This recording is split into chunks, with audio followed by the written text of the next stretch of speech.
In fact, this was the first poem that I wrote, what I wrote for erotic poetry for vegans and vegetarians, and it's called Beyond the Carrot. Harry was a veggie.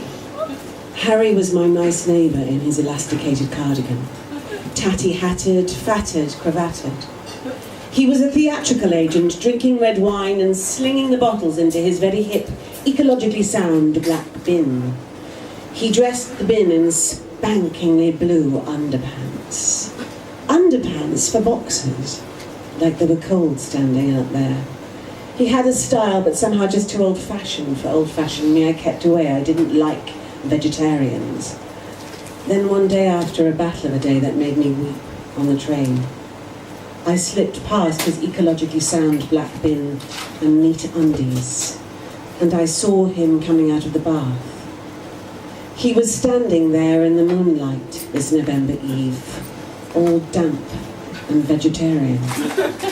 And in the background I smelt carrots on the cook, so I slammed my door, slammed it for the hell of it, and for his carrots, and his tatty-hattedness, and my loneliness, and my longing for what lay beyond the carrot. I went in and changed. I changed, and I changed again. And then I bathed, and I threw in cabbages, and broccoli, and aubergine, and I bathed in these vegetables, caressed them, loved them, enjoyed them. The water was hot and steamy. I felt the earth. I felt the soil. I felt Harry's hat. I felt crazy, but I loved it. I felt awkward, I shunned it, I was feeling for the first time. The bathwater was raging now, and I, underneath these vegetables, stewed in my own juices, tumbling down with Harry's nakedness. He was meat.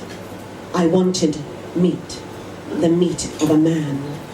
I got out of the bath, and I dripped wet. I got out of the bath, and I dripped wet over to number 8, to Harry. He opened the door. He was still naked.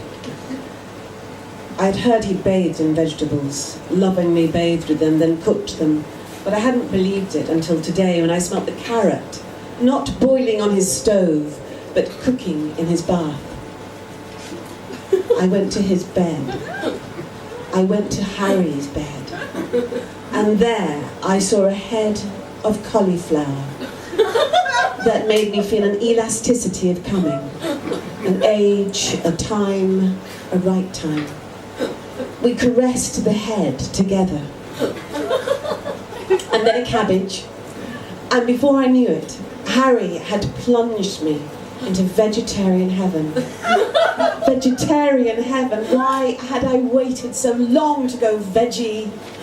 Thank you.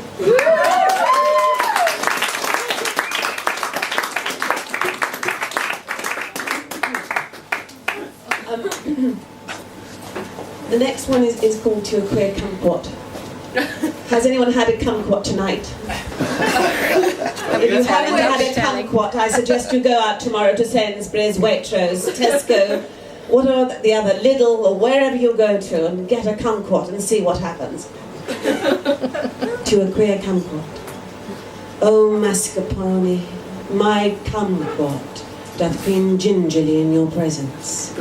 'Twas a sticky date with those pecan petals. You turned me a green gauge fool for you, my love. Your creme anglaise doth make even a coconut pound cake rise. You poach apricots, then dally with a fistful of pistachios. Come clean! Don't just creme anglaise me, creme fraiche me, almond tart me, and my passion fruit will surely plum jam. Trifle and prune is me. You will crystallize, then caramelize, and sear me with your quincer paste. Henceforth, love, bring rose water to my fig quarter. Oh, me, kumquat, me. Oh, me, mascarpone, me. Oh, me, queen baklava. Drizzle my roasted plums, and my mango is yours.